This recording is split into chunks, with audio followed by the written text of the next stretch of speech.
नमस्कार मेरे प्यारे दोस्तों, कैसे हैं आप सब? आई होप आप लोग अच्छे होंगे, मस्त होंगे और अपनी पढ़ाई ज़बरदस्त तरीके से कर रहे होंगे। दोस्तों हम लोग इलाहाबाद हाई कोर्ट के लिए हिंदी और जीएस का प्रैक्टिस सेट देख रहे हैं, जो डेली देखते हैं। लगभग 20 मिनट में हम 50 से ज़्यादा क्वेश्चन कर लेते हैं। 50 तो क्वेश्चन में रहते हैं, बाकी जो व्याख्या रहती है 20-25 क्वेश्चन की, तो टोटल मिला के हम 70-80 क्वेश्चन आराम से कर लेते हैं। ठीक दोस्तों? तो उसी के क्रम में हम आगे बढ़ेंगे। दोस्तों अगर आप लोग ज्योग्राफी नहीं देख रहे हैं, तो मैं उसे क्यों चलाऊँ? मतलब जो शाम को ज्योग्राफी करा रहा हूँ, इतना अच्छे से करा रहा हूँ, वहाँ तक पीसीएस तक के अगर अभी क्वेश्चन देखेंगे आप, तो आराम से आपके हो जाएँगे, कैसा भी लेवल आए। लेकिन आप देखते नहीं हैं, चलो कोई बात नहीं, जैसा होगा आप बताएँगे हमें कि और क्या चाहिए आपको, ठीक? कमेंट कर सकते हैं आप। देखिए अगर हम शुरुआत करें हिंदी, तो पहले हिंदी देखते हैं। इसमें लिखा है कि उचित शब्द चुनकर रिक्त स्थान की पूर्ति कीजिए। जैसे तोते की चोंच होती है, तो देखिए तोते की जो चोंच होती है ना, वो लाल होती है दोस्तों, क्या होती है? लाल। हम थोड़ा ज़ूम करते हैं। देखिए, तोते की चोंच कैसी होती है? लाल होती है, आप जानते भी होंगे। अगला ऑप्शन नंबर इसका सी सही हो जाएगा, ठीक? इसमें मतलब फिल करना था। अगला क्वेश्चन है पुरुषवाचक सर्वनाम। तो मैंने आपको बताया था पुरुषवाचक सर्वनाम जैसे मैं, हम, तुम, तो, इस तरह ना। तो ये देखिए यहाँ लिखा है मैं तीसरी कक्षा में पढ़ता हूँ, तो मैं क्या हो जाएगा? ये पुरुषवाचक सर्वनाम है, बिल्कुल ईज़ी क्वेश्चन है, ठीक? पढ़ना क्या हो जाएगा? क्रिया हो जाएगी। आगे बढ़ते हैं। देखिए यहाँ लिखा है, जैसे अब सर्वनाम यही याद कर लीजिएगा। सर्वनाम के टोटल 6 भेद हैं। ये अब आप देखेंगे तो यहाँ देखिए पुरुषवाचक सर्वनाम, निश्चयवाचक, अनिश्चयवाचक, संबंधवाचक, प्रश्नवाचक और निजवाचक। तो ये टोटल 6 सर्वनाम होंगे। निम्नलिखित में से कौन-सा नहीं सर्वनाम है? ये एग्ज़ाम में पूछता है, ठीक? और देखिए यहाँ पे ये वाला इम्पोर्टेंट है, निजवाचक सर्वनाम। ये याद रखेंगे आप। जैसे यह किताब मेरी है, तो यह यहाँ क्या हो जाएगा? निजवाचक सर्वनाम हो जाएगा। क्या हो जाएगा? निजवाचक सर्वनाम हो जाएगा। याद रख लीजिएगा आप लोग। अब देखिए दोस्तों, इसमें अगर हम बात करें तो इसमें पुरुषवाचक सर्वनाम भी इम्पोर्टेंट है। क्यों? क्योंकि इसके 3 भाग मतलब 3 भेद हैं कह दें, या 3 प्रकार के हैं। उत्तम, मध्यम और अन्य। कल भी हमने इस पर डिस्कस किया था। देखिए उत्तम में क्या होता है? जैसे मैं और हम, हमेशा हम क्या कहते हैं? मैं उत्तम हूँ या हम उत्तम हैं, ठीक? इस तरह याद कर लीजिए। अगला है मध्यम। जैसे मध्य में किसे रखते हैं? तू, तुम, आप लोग, ये सब मध्यम कर दिए। और जो हम दूसरे के जो तीसरे के बाद, जैसे ये first person, second person, third person आप इंग्लिश में पढ़े हैं, वही है सेम टू सेम दोस्तों, ठीक? तो इसमें हम जैसे यह, वह, ये, वे, ये सब, ये सारी चीज़ें इसमें आ जाएँगी। समझ में आया कि नहीं? तो इतनी सारी चीज़ें आपको याद रखनी। एक क्वेश्चन हो सकता है एग्ज़ाम में, आपको यहीं से मिल जाए। ये मतलब ऐसा अनुमान लगा सकते हैं हम लोग। अगला क्वेश्चन दिया वचन बदलिए। जैसे लड़कियाँ, लड़कियों का एक, देखिए ये लड़कियाँ हैं तो सीधी-सी बात बहुवचन है। ये पूछा एक वचन, इसका क्या होगा? तो एक वचन हो जाएगा लड़की। क्या हो जाएगा? लड़की। लड़कियों का एक वचन हो जाएगा लड़की। ठीक दोस्तों? अगला है मेरी बहन कविता हिंदी भाषा सीखती है। तो इसमें क्रिया बताना है, तो सीखना क्या हो जाएगा? क्रिया हो जाएगा। तो सीखती है क्रिया हो जाएगा। बहुत ईज़ी है। मतलब ये सब प्रीवियस ईयर है दोस्तों, इम्पोर्टेंट है, ठीक? सीखना क्या हो जाएगा? क्रिया हो जाएगा। अगला क्वेश्चन है उल्टे अर्थ वाले शब्द लिखिए। जैसे उल्टा, जैसे नया का क्या हो जाएगा? पुराना हो जाएगा। चाहे उल्टा पूछे या मतलब जो है विलोम पूछे, सेम बात है दोस्तों, ठीक? जैसे ताज़ा का क्या हो जाएगा? बासी। जैसे घर में कहते हैं ना बासी रोटी बची है, खा लीजिए। तो स्वच्छ का क्या हो जाएगा? गंदा हो जाएगा। फीका का क्या हो जाएगा? स्वादिष्ट। यानी एक होता है कि फीका है, एक होता है कि स्वादिष्ट है। समझ में आया दोस्तों कि नहीं? देखिए अगला क्वेश्चन दिया है पुरुषवाचक सर्वनाम चुनिए। जैसे आप अंदर आकर बैठिए, तो पुरुषवाचक में क्या हो जाएगा? आप हो जाएगा। अभी हम लोग ऊपर देखे हैं, ये मध्यम पुरुष में आएगा। किसमें आएगा? मध्यम पुरुष। अभी हम लोग देखे कि नहीं? ऊपर ही देख लिए। देखिए इम्पोर्टेंट है दोस्तों। जैसे बच्चा का क्या हो जाएगा? बच्चे हो जाएगा। क्या हो जाएगा? बच्चों हो जाएगा। बच्चे हो जाएगा, लेकिन दोस्तों इसमें वो नहीं लगा है, कोई दिक्कत नहीं। क्योंकि इसमें जो है बच्चा का है तो बच्चे हो जाएगा, ठीक? ऑप्शन नंबर क्या हो जाएगा? बी हो जाएगा। अगला क्वेश्चन है समान अर्थों वाले शब्द लिखिए। जैसे इसमें समान अर्थ क्या हो जाएगा? बाग। बाग का क्या हो जाएगा? बगीचा हो जाएगा। क्या हो जाएगा? बगीचा हो जाएगा। अब देखिए यहाँ पे समानार्थी शब्द देख लीजिए। बाग का क्या हो जाएगा? जैसे बाजी बगीचा है, वाटिका है, उद्यान है, उपवन है, फुलवारी है। ये सारे किसके समानार्थी शब्द हैं या पर्यायवाची हैं? तो बाग के पर्यायवाची हैं। ठीक दोस्तों? जैसे नौकरानी क्या है? पुल्लिंग है, तो नौकरानी के क्या हो जाएगा? नौकर हो जाएगा। ऑप्शन नंबर क्या हो जाएगा? ए हो जाएगा। ठीक? स्त्रीलिंग शब्द जैसे नौकरानी का पुल्लिंग शब्द क्या हो जाएगा? नौकर हो जाएगा। अगला क्वेश्चन है उचित शब्द चुनकर रिक्त स्थान की पूर्ति कीजिए। जैसे कोयल का रंग जो है कैसा होता है? तो काला होता है। कैसा होता है? कोयल का रंग कैसा होता है? काला होता है दोस्तों। ठीक? आगे बढ़ते हैं। अगला क्वेश्चन है व्यक्तिवाचक संज्ञा चुनिए। मोहन एक परिश्रमी और ईमानदार बालक है। तो देखिए यहाँ पे जो है अगर हम बात करें व्यक्तिवाचक संज्ञा, तो सिर्फ मोहन हो जाएगा। ये ऑप्शन नंबर ए हो जाएगा, ठीक। मोहन क्या है, ये व्यक्तिवाचक संज्ञा है। आगे बढ़े अगर हम बात करें, देखिए संज्ञा के कितने भेद होते हैं, 5। सर्वनाम के कितने होते थे, 6। आपको ये याद रखना है, इंपॉर्टेंट तो यही है, एग्जाम में आराम से पूछ लेगा कि निम्नलिखित में से कौन सा भाग नहीं है, कौन सा है, और मतलब कितने भेद हैं, ठीक। तो ये सब याद रखना। प्रकार या भेद कहे टाइप्स ऑफ संज्ञा, ठीक, या नाउन, टाइप्स ऑफ नाउन जो होते हैं ना वही। तो 5 प्रकार के, जैसे देखिए व्यक्तिवाचक संज्ञा, जैसे राम है, मैंने कल आपको बताया था कि मतलब जो यूनिक हो, जैसे राम, मोहन। दोस्तों नाम देखिए एक हो सकते हैं 2 लोगों के, लेकिन वो यूनिक पर्सन है, वैसा कोई दूसरा नहीं है। जैसे मैं जैसा हूँ, ऐसा पूरे विश्व में कोई नहीं है, समझ आए कि नहीं? यानी कहने का मतलब जो डीएनए, जीन वगैरह मिला के मैं बता रहा हूँ, मतलब वो क्वालिटी की नहीं बात कर रहा हूँ मैं, समझ आए कि नहीं? तो राम सबसे यूनिक है, उसके अंदर अच्छाई हो, बुराई हो, जो भी है, लेकिन सबसे यूनिक है, अलग है। सेम टू सेम वैसा तो काम कोई नहीं करेगा, सेम टू सेम नहीं कर सकता ना, तो राम अलग है, मोहन भी वैसे अलग होगा। जैसे गंगा पूरे विश्व में अलग है, तो ये व्यक्तिवाचक है, यानी केवल एक को, इंडिविजुअल को दर्शा रहा है, समझ आया कि नहीं? जैसे पटना है, भारत है, पूरे विश्व में केवल एक ही तो भारत है, दूसरा है पटना, एक ही तो है, गंगा एक ही तो है, ये चीज़ समझ के चलिए, ठीक। अब जैसे देखिए जातिवाचक में क्या हो जाएगा, जब मतलब एक जैसे कि समूह की बात कर रहा है, इसमें नाम आ जाएगा, जैसे लड़का, तो लड़का एक थोड़ो है, बहुत सारे लड़के हैं। जैसे अगर हम बात करें नदी, तो नदी एक नदी थोड़ो है, पर्टिकुलर अगर नाम ले ले नदी का, जैसे गंगा नदी, तो ये व्यक्ति में चला जाएगा। लेकिन केवल नदी का नाम ले, या लड़का का नाम ले, या जो है देश का नाम ले, तो देश तो बहुत सारे हैं, ठीक। तो ये जातिवाचक मतलब किसी का बोध करा रहा है, जातिवाचक हो जाएगा। द्रव्यवाचक जैसे चांदी है, सोना है, पत्थर, ये सब द्रव्यवाचक हो जाएगा। समूह में जैसे मतलब भीड़ को दिखाई दे, जैसे परिवार, इसमें कई सारे लोग हो जाएंगे। आयोग, आयोग एक थोड़ो होता, कई लोग मिलकर आयोग बनाते हैं ना, उसमें कई सारे, एक अध्यक्ष होंगे, कई सारे सदस्य होंगे उसके। जैसे टीम, टीम एक लोगों की थोड़ी होती है, कई लोगों की होती है, ठीक। वर्ग एक लोगों का थोड़ा होता है, 2 लोगों का होता है, समझा कि नहीं? तो ये सारी चीज़ें। जैसे भाववाचक संज्ञा, जैसे क्रोध है, मिठास है, यौवन है, इन सब पे हम कल चर्चा किए थे, आज थोड़ा डिटेल कर दिए। इम्पोर्टेंट बहुत है। जैसे यहाँ देखिए लिखा है, गंगा नदी कई हज़ारों मील की यात्रा समाप्त करके समुद्र में मिलती है, तो व्यक्तिवाचक संज्ञा। भाई हमें बताने की ज़रूरत नहीं है, गंगा होगी व्यक्तिवाचक संज्ञा, ऑप्शन नंबर डी, ठीक। अब ये जान गए कि नहीं? अब देखिए यहाँ कुछ उदाहरण और दिए, मोहन है, राम है, सरस्वती, यमुना। मुझे लगता है ये आप आराम से कर ले जाएँगे। अगला है लिंग बदलिए, यानी शेर का स्त्रीलिंग क्या हो जाएगा? शेरनी हो जाएगा दोस्तों। अगला क्वेश्चन दिया है कि समान अर्थ वाले शब्द लिखिए, जैसे फूल का क्या हो जाएगा? पुष्प हो जाएगा, क्या हो जाएगा? फूल का समानार्थी शब्द हो जाएगा पुष्प, प्रसून, गुल, सुमन, कुसुम, ये सारे फूल के पर्यायवाची। जबकि धूल, भाजी, पुष्प के अर्थ फूल से भिन्न है, समझा कि नहीं? ये सारे जो हैं, ये जो है अर्थ भिन्न है पुष्प से। अगला क्वेश्चन है समान अर्थ वाले शब्द लिखिए, जैसे वृक्ष, वृक्ष का क्या हो जाएगा? पेड़ हो जाएगा, वृक्ष का क्या हो जाएगा? पेड़ हो जाएगा दोस्तों। वृक्ष का समानार्थी शब्द पेड़ है, पादप है, तरु है, द्रुम है, ये सारे पर्यायवाची हो जाएंगे। अगला क्वेश्चन है पुरुषवाचक सर्वनाम चुनिए, जैसे तुम लोग एक कतार में खड़े हो जाओ, तो तुम लोग, यानी ये तुम लोग क्या है? पुरुषवाचक सर्वनाम है ना, और ये किस वाले पुरुष में आएगा? तो मध्यम पुरुष में आएगा। ऊपर हम लोग देख करके अभी आए हैं जस्ट, ठीक दोस्तों। अगला क्वेश्चन दिया वचन बदलिए, जैसे आँख क्या हो जाएगा? आँखें हो जाएगा, आँख का क्या हो जाएगा? आँखें, एक वचन, जैसे आँख शब्द का क्या हो जाएगा? आँखें हो जाएगा। अगला क्वेश्चन है उल्टे अर्थ वाले शब्द लिखिए, जैसे पीछे, पीछे का क्या हो जाएगा? आगे हो जाएगा, पीछे का क्या हो जाएगा? आगे, पीछे का हो जाएगा आगे, पास का हो जाएगा दूर, बाएँ का दाएँ, ऊपर का नीचे, मोटा का पतला, विलोम शब्द है, आराम से कर लेंगे।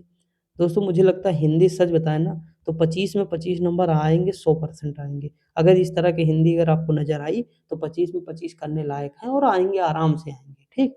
बस आपको थोड़ा सहयोग देना। देखिए दोस्तों, मैं सोच रहा हूँ एसएससी जीडी का प्रैक्टिस सेट शुरू करूँ, तो उसमें भी मैं क्या करूँगा, हिंदी और जीएस का ही पोर्शन कराऊँगा। हिंदी और जीएस का प्रैक्टिस सेट करा दूँगा, 20-25 मिनट में आराम से हम 40 क्वेश्चन निपटा देंगे, और बहुत बेहतरीन तरीके से जो है कर देंगे, क्योंकि वो लेटेस्ट हैं, यूथ कॉम्पिटिशन के हैं, कम से कम 20 से 15 प्रैक्टिस सेट हैं, 15 दिन में कंप्लीट हो जाएगा आराम से, ठीक? तो ये सब सोचते हैं अभी थोड़ा, मेहनत करते हैं थोड़ा और। देखिए लिखा है क्रिया बताना है दोस्तों, क्रिया चुनिए, जैसे मेरे घर में मेरी दादी माँ खाना बनाती हैं, तो देखिए बनाना क्या हो जाएगा? क्रिया हो जाएगा दोस्तों, ठीक? ऑप्शन नंबर क्या हो जाएगा? बी हो जाएगा, ठीक? आगे बढ़ें, अगला है क्रिया, फिर देखिए इसमें पूछ लिया, तो खेलना क्या हो जाएगा? क्रिया, जैसे अखिल घर के आंगन में खेलता है, तो खेलना क्या हो जाएगा? क्रिया हो जाएगा, ऑप्शन नंबर क्या हो जाएगा? ए हो जाएगा। अगला क्वेश्चन, जैसे लिंग बदलिए, जैसे माता का क्या हो जाएगा? पिता हो जाएगा, माता का क्या हो जाएगा? माता का पुल्लिंग पूछा, जैसे देखिए माता क्या स्त्रीलिंग, पिता हो जाएगा पुल्लिंग, तो माता-पिता, ठीक? आई होप आपको समझ में, देखिए ये कन्फ्यूज़ कर सकता है आपको, जैसे माता लिखा है, इसके सामने पुल्लिंग लिखा। दोस्तों ये पुल्लिंग लगा जानते हो क्यों? ये पूछ रहा है केवल कि इसका पुल्लिंग क्या होगा माता का, समझ रहे हैं कि नहीं? अगला व्यक्तिवाचक संज्ञा, अब बताने की ज़रूरत है? बताइए। हिमालय हमारे देश का सबसे ऊँचा पर्वत है। तो सीधी-सी बात है हिमालय जो है केवल विश्व में एक है तो व्यक्तिवाचक हो जाएगा। जातिवाचक देश हो जाएगा, पर्वत हो जाएगा, ये सब जातिवाचक में आ जाएँगे। जैसे कुत्ता का क्या हो जाएगा? कुतिया हो जाएगा, ऑप्शन नंबर क्या हो जाएगा? ए हो जाएगा दोस्तों। ऑप्शन नंबर ए हो जाएगा, कुत्ता का स्त्रीलिंग क्या हो जाएगा? कुतिया। दूध का रंग कैसा होता है? तो सफ़ेद होता है दोस्तों, कैसा होता है? सफ़ेद होता है। अगला है कि उल्टे का अर्थ क्या होता है? जैसे मोटा का क्या हो जाएगा? पतला हो जाएगा, बताने की ज़रूरत नहीं है, ये विलोम शब्द है। आई होप आपको समझ में आया। तो इसमें 25/25 हम लिख दे रहे हैं, 25 में 25 आने चाहिए आपके दोस्तों। कमेंट में आप बता सकते हैं मुझे कि कितने आपके सही हैं। ठीक दोस्तों? मैं हर एक कमेंट का रिप्लाई देता हूँ, लेकिन आप लोग करते ही नहीं हैं। पता नहीं उसमें आपको क्या चला जाएगा आपका। देखिए चलो ठीक है। दोस्तों देखिए ये इंग्लिश ईज़ी है, बहुत हार्ड इंग्लिश नहीं है, आराम से आप कर लेंगे। अब हम लोग जीएस की ओर मूव करते हैं, थोड़ा उसमें मैं आपको ट्रिक वगैरह बताऊँ थोड़ा, आनंद आए आपको? देखिए, काशी जो भारत के सबसे पवित्र शहरों में से एक है, बताने की ज़रूरत नहीं है कि बनारस को ही काशी कहते हैं और वहाँ पे कौन-सी नदी बहती है, तो गंगा नदी बहती है और काशी जो है अगर पूछ ले कि बनारस जो है गंगा नदी के दाहिने है कि बाएँ है, तो दोस्तों गंगा नदी बाएँ है। समझ मतलब सॉरी गंगा नदी के बाएँ तट पे है, क्या है? बाएँ तट पे, मोस्ट इम्पोर्टेंट क्वेश्चन कई बार पूछा गया क्वेश्चन है कि मतलब बनारस जो है गंगा नदी के बाएँ तट पे है, दाएँ तट पे? तो बाएँ तट पे है। अगर पूछ ले कानपुर, तो कानपुर दाएँ तट पे है। कैसे? दाएँ तट पे। इलाहाबाद दाएँ तट पे है। समझ में आया कि नहीं? आई होप आपको समझ में आया होगा। देखिए, बनारस भारत के उत्तर प्रदेश का एक प्रसिद्ध नगर है। प्राचीन काल से हिंदू धर्म में सर्वाधिक पवित्र नगरों में से एक माना जाता है। गंगा नदी के किनारे बसा हुआ है। इसके अलावा बौद्ध और जैन में भी इसे पवित्र नगर क्योंकि बौद्ध धर्म में सारनाथ कहाँ है? बनारस में है दोस्तों, ठीक? वहाँ पे गौतम बुद्ध ने अपना पहला उपदेश दिया था। वहाँ उसे सारनाथ को ही ऋषिपत्तन कहते हैं। आप देखेंगे पीसीएस वीसीएस में क्वेश्चन पूछ चुका है, ठीक? अगला है जहाँ इसे भागीरथी के नाम से जाना जाता है। मतलब गंगा नदी का उद्गम जो है उत्तराखंड में गौमुख ग्लेशियर से होता है, जहाँ इसे भागीरथ के नाम से जानते हैं। गंगा नदी भारत के 4 राज्यों से बहती है। पहला है उत्तराखंड, दूसरा फिर यूपी, तीसरा बिहार और पश्चिम बंगाल। दोस्तों ये गलत है यहाँ। देखिए 4 राज्य नहीं, झारखंड से भी थोड़ा बहती है तो 5 राज्य हो जाएगा। क्या हो जाएगा? झारखंड से भी देखिए ये पहले क्या था, पहले जब बिहार से अलग नहीं था झारखंड, तो मान सकते थे। लेकिन झारखंड में थोड़ा-सा मतलब छूती है गंगा नदी, ठीक? तो गंगा नदी 28 जिलों में बहती है यूपी के, बिल्कुल सही बात। अगला है इनमें से कौन-सी बीमारी मच्छरों के कारण होती है? तो हमें बताने की ज़रूरत नहीं, मलेरिया होती है दोस्तों। इसमें देखिए घेंघा रोग विटामिन सी की कमी सॉरी विटामिन आयोडीन की कमी से होती है और जबकि स्कर्वी रोग जो है विटामिन सी की कमी से होता है, ठीक? ये सब क्वेश्चन इसी तरह टाइप के थोड़ा पूछे जाते हैं। अब जैसे मोतियाबिंद कल मैंने बताया था कि आँख का रोग है, कैसा है? आँख का रोग है। अगला क्वेश्चन दिया है पीटीओ, तो पीटीओ का क्या है? Please turn out, please turn over. आगे बढ़ते हैं। एक और क्वेश्चन और देख लेते हैं, ऊपर का ऑप्शन क्या दिया हुआ है? लिखा है power temperature operation, power turn off. तो देखिए दोस्तों ये मतलब इसका हो जाएगा प्लीज टर्न ओवर। आप पीटीओ, पीटीओ को क्या हो जाएगा? Please turn over. अगला है इनमें से कौन सा शहर भारत का एक महानगर है? दोस्तों महानगर जानते हो? भारत में 58 महानगर है, शायद आप देख ले सकते हैं। जैसे यूपी में 17 महानगर है। कितने महानगर उसे कहते हैं जिसे आप सुने होंगे मेट्रोपॉलिटन सिटी, सुने कि नहीं? जिसकी जनसंख्या 10 लाख से अधिक हो। कितनी जनसंख्या हो? 10 लाख से अधिक हो। आई होप 1 सेकंड में देख के बता दे रहा हूँ आपको तुरंत कि मतलब भारत में कितने महानगर हैं और जो है कितनी जनसंख्या होनी चाहिए उनकी। 1 सेकंड दोस्तों। देखिए, हाँ, महानगर मतलब इसमें क्या है, इसमें जनसंख्या महानगरों मतलब महानगर हम उसे कहेंगे जिसकी संख्या 10 लाख से 50 लाख के बीच में हो। समझे कि नहीं? मतलब 10 लाख से 50 लाख तक के जो शहर होते हैं, उनको हम महानगर कहते हैं या इन्हें हम कहते हैं मेट्रोपॉलिटन सिटी। आप सुने होंगे जैसे दिल्ली है, लखनऊ है, ये सब शहर आप सुने हो, मुंबई, चेन्नई, ये सब आप बहुत आराम से सुने होंगे, ठीक? अब देखिए इसमें पूछा है कि कौन-सा एक महानगर है? तो देखिए मुंबई भी है, नई दिल्ली भी है, पुणे भी है और इन सभी यानी ऑल ऑफ दीज़ हैं, ये सभी हैं। ये देखिए यहाँ लिखा मेट्रोपॉलिटन शहर भी कहते हैं। वर्तमान में इस समय यूपी में 17 मतलब वो हैं, क्या चीज़ है? महानगर हैं। कितने हैं? 17 महानगर हैं यूपी में। कौन-कौन से हैं? तो लखनऊ है, प्रयागराज है, वाराणसी है। सोच के चलिए जो सोचे नहीं होंगे वो भी है दोस्तों। लखनऊ, प्रयागराज, वाराणसी, बरेली, गोरखपुर, झांसी, अलीगढ़, मथुरा और उसके बाद मुरादाबाद, सहारनपुर, गाज़ियाबाद, आगरा, नोएडा, ग्रेटर नोएडा, फिरोज़ाबाद, मेरठ, कानपुर। तो इतने हो जाएँगे। वर्तमान में 52 जो है महानगर हैं। कितने हैं? 52 महानगर हैं 2011 की जनगणना के अनुसार। लेकिन ये मतलब अब बढ़ के जो 2011 की जनगणना के अनुसार कितने थे? 52 थे। ठीक? 2011 की जनगणना के अनुसार। लेकिन वर्तमान में कितने हो गए हैं? तो ये 80 प्लस हो गए हैं। ठीक? मतलब 80 के आस-पास हो गए हैं। नोबेल पुरस्कार किसकी याद में दिया जाता है? Alfred Nobel. ऑप्शन नंबर क्या हो जाएगा? ए हो जाएगा। ठीक दोस्तों, ये किस-किस क्षेत्रों में दिया जाता है? तो देखिए हर वर्ष दिया जाता है। ये शांति में दिया जाता है, साहित्य में दिया जाता है, भौतिकी, रसायन, चिकित्सा और वर्षा 6 से क्षेत्रों में दिया जाता है। रसायन वाला बाद में जोड़ा गया। अगला क्वेश्चन दिया है कि इनमें से कौन से त्योहार को रंगों का त्योहार के रूप में जानते हैं? तो भैया होली। देखिए यहाँ पे आप बताइए, यहाँ पे पर्व नहीं लिखा। अब मैं आपको एक अंतर बता देता हूँ। पर्व और जो है त्योहार में अंतर होता है दोस्तों। क्या होता है? पर्व त्योहार में अंतर होता है। त्योहार ये सही है दोस्तों, ठीक? इसमें एक मात्रा होती है त्योहार में, मतलब शुद्ध वर्तनी, ये देखिए यहाँ लिखा भी है। देखिए पर्व और त्योहार, यहाँ देखिए क्या लिखा है? रंगों का त्योहार लिखा है, रंगों का पर्व नहीं लिखा, त्योहार लिखा, होली हो जाएगा, दिवाली हो जाएगा, ये सब त्योहार है। त्योहार का मतलब होता है एक सामूहिक होता है। इसमें मतलब सब लोग हर्ष उल्लास मनाते हैं सामूहिक मिलके। लेकिन जो पर्व होता है ना दोस्तों, वो मतलब जैसे मान लीजिए करवा चौथ है, उसमें लोग क्या होते हैं? व्रत रहते हैं। वो मतलब आत्मा को भी शुद्ध करते हैं। बहुत सारी चीज़ें उसमें धार्मिक चीज़ें जुड़ी होती हैं पर्व में, समझ में आया कि नहीं? तो उसमें मैं आपको टेलीग्राम जॉइन कर लीजिएगा, वहाँ पर्व और जो है त्योहार में अंतर का मैं सब डाल दूँगा। 2-3 पॉइंट 4 पॉइंट आपको मिलेंगे, वहाँ से आप पढ़ लेंगे तो आपका हमेशा क्लियर हो जाएगा। लेकिन मैं एक थोड़ा आपको बताना चाह रहा हूँ कि दिवाली हमारा क्या है? मतलब दिवाली, होली ये सब हमारे त्योहार हैं दोस्तों, ठीक? जबकि करवा चौथ है, महाशिवरात्रि है, ये हमारा पर्व है। क्या है? पर्व। उस दिन देखो बहुत सारे लोग व्रत रहेंगे, रहेंगे कि नहीं? तो वो हमारा पर्व आ जाएगा, समझ आया कि नहीं? तो ये चीज़ है। देखिए यहाँ देखिए पर्व थोड़ा और देख लीजिए। जैसे देखिए होली हिंदुओं का त्योहार है। सभी हिंदूजन इसे बड़े उत्साह व सौहार्द से मनाते हैं। यह मौज-मस्ती व मनोरंजन का त्योहार है। पर्व क्या है? मौज-मस्ती और मनोरंजन का त्योहार है। जबकि अब करवा चौथ में कौन मौज मनोरंजन करेंगे आप दोस्तों? करेंगे? नहीं करेंगे, वो तो पर्व है ना। समझा कि नहीं? तो ये चीज़ मैं आपको थोड़ा बताना चाहता हूँ। इसमें प्रेम और भाईचारे की भावना होती है। जैसे दिवाली में मिठाई देते हैं, सब लोग एक-दूसरे को देते हैं, तो भाईचारा नहीं बढ़ेगा? बढ़ेगा। होली में रंग लगाते, गले मिलते, भाईचारा नहीं बढ़ेगा, लेकिन पर्व में कहाँ बढ़ रहा है? आई होप समझ में आया होगा। अभी हम आगे और डिस्कस करेंगे, धीरे-धीरे बताते चलेंगे, टेंशन नॉट। अरे यार! 1 सेकंड दोस्तों।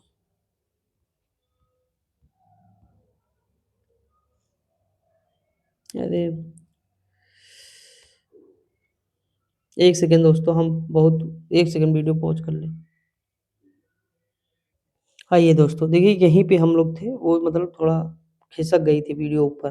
देखिए इनमें से कौन-सा एक अभ्यंतर खेल नहीं है, यानी जो हम अंदर नहीं खेल सकते हैं दोस्तों, तो वो खो-खो है। हम घर के अंदर नहीं खेल सकते, कमरे में बैठ के नहीं खेल सकते खो-खो, क्योंकि इसमें कई सारे लोग गाँव में आप देखे होंगे, जो है कई लोगों की इसमें ज़रूरत पड़ती है खो-खो में। कितने खिलाड़ी होते हैं? 9 खो-खो 9-9 9 खिलाड़ी, ठीक? तो इस तरह मतलब याद कर सकते हैं। अगला क्वेश्चन दिया है कि इनमें से कौन-सा एक मसाला नहीं है, जैसे लौंग है, धनिया है। देखिए कल इस तरह का क्वेश्चन था दोस्तों। आप सोच सकते हैं कि उसी तरह का क्वेश्चन फिर पूछ लिया।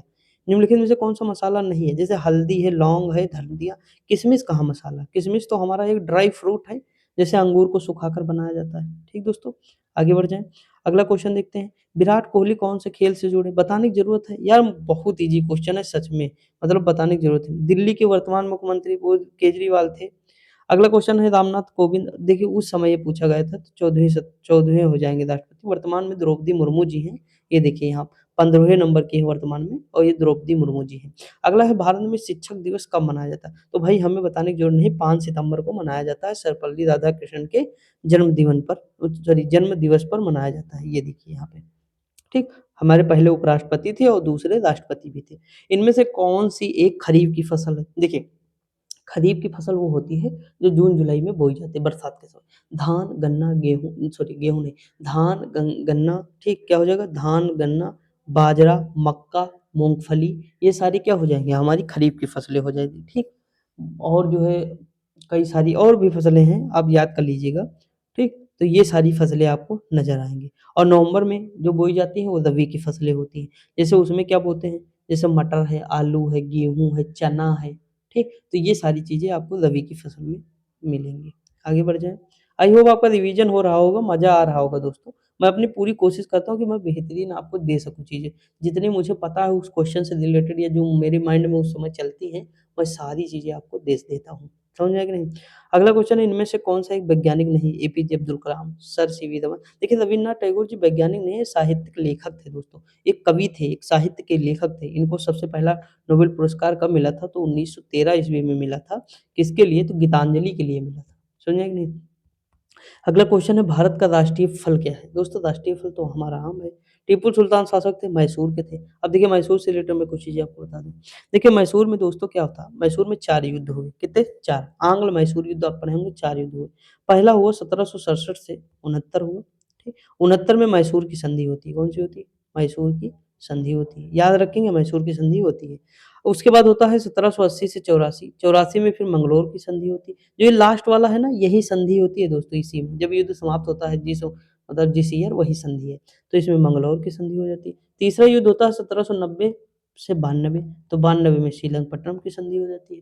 उसके बाद फिर क्या होता है 1799 में वेलेस्ली आता है और मैसूर टीपू सुल्तान की हत्या हो जाती है। जब हत्या हो जाती है तो आधे से ज़्यादा पूरा राज्य लगभग हड़प लेता है, छोटे से राज्य पे कठपुतली शासन बैठा देता है।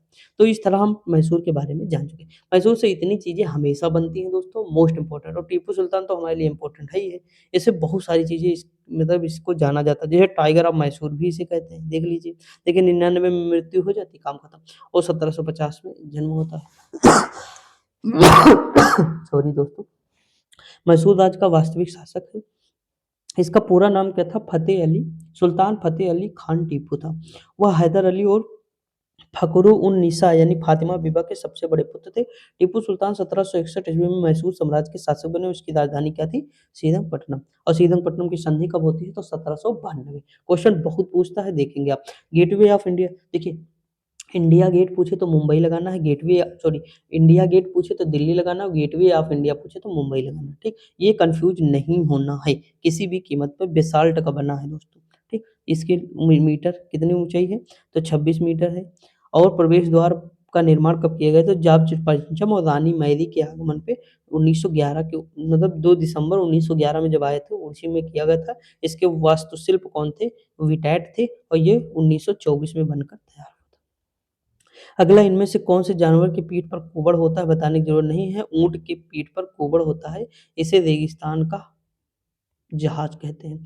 अगला है कि इनमें से किसमें विटामिन ए की प्रचुर मात्रा पाई जाती है? तो सब में है दोस्तों, गाजर में भी है, हरी पत्तेदार सब्जी में है, दूध में भी है, तो सभी हो जाएगा, ऑप्शन नंबर ए हो जाएगा।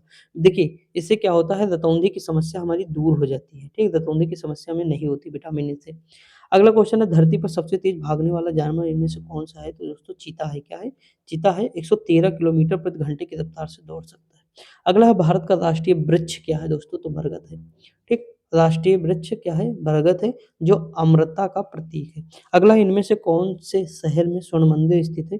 तो दोस्तों देखिए अमृतसर है। इसे मतलब ये जो अमृतसर शहर है ना, ये कौन-सी धार्मिक सिटी है? कौन-सी धार्मिक सिटी हम कह सकते हैं। ताजमहल के बाद सबसे पर्यटक अमृतसर के स्वर्ण मंदिर में देखने जाते हैं। सिखों का सबसे बड़ा गुरुद्वारा भी कौन-सा है? स्वर्ण मंदिर है, ठीक? ये याद रखेंगे। देखिए इतिहास के मुताबिक सिखों के 5वें गुरु अर्जुन देव जी ने लाहौर के एक सूफी संत साई मियाँ मीर जी से दिसंबर 1588 ईस्वी में गुरुद्वारे की नींव रखी थी। अगला क्वेश्चन दिया है कि कौन से शहर को बुनकरों का शहर कहते हैं? बताने की जरूरत नहीं, पानीपत हो जाएगा दोस्तों। अगला है कि सूर्य से चौथा ग्रह कौन-सा? सूर्य से, यानी देखिए यहाँ सन मैंने आपको बताया, इसी प्रैक्टिस में बताया। देखिए बुध हो जाएँगे, शुक्र, पृथ्वी, मंगल। तो चौथे पे कौन से है? मंगल, और इसके बीच में क्षुद्र पेटी है मंगल, और इसके बाद फिर बृहस्पति, फिर शनि, वरुण, ठीक? तो ये हो जाएगा हमारा मंगल। ऑप्शन नंबर क्या हो जाएगा? डी हो जाएगा। ठीक दोस्तों, आगे बढ़ जाएँ। एक क्वेश्चन और है, इनमें से कौन-सा सबसे एक संवेदन अंग नहीं है? संवेदनशील या संवेदी अंग नहीं है? तो देखिए, ये मतलब जो है जैसे त्वचा है, आँख है, नाक है, मस्तिष्क नहीं है दोस्तों। जो हमारी ज्ञानेंद्रियाँ या इंद्रियाँ 5 नहीं है, वही संवेदी अंग है।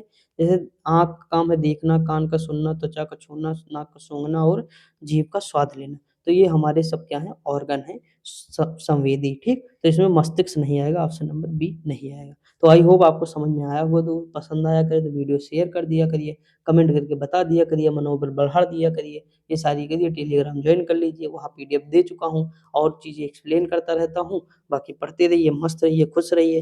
हिंदी की प्लेलिस्ट बनी हुई है, पूरी आप देख सकते हैं आराम से, कहेंगे दोबारा फिर पढ़ा देंगे अलग-अलग। जैसे मान लीजिए 400 क्वेश्चन संधि, 400 क्वेश्चन अलग-अलग करके फिर बता देंगे, ठीक? तो आप लोग बता सकते हैं जैसा आपको सही लगे। तो बाकी पढ़ते रहिए, मस्त रहिए, खुश रहिए, मिलते हैं अगली वीडियो में, तब तक के लिए जय हिंद।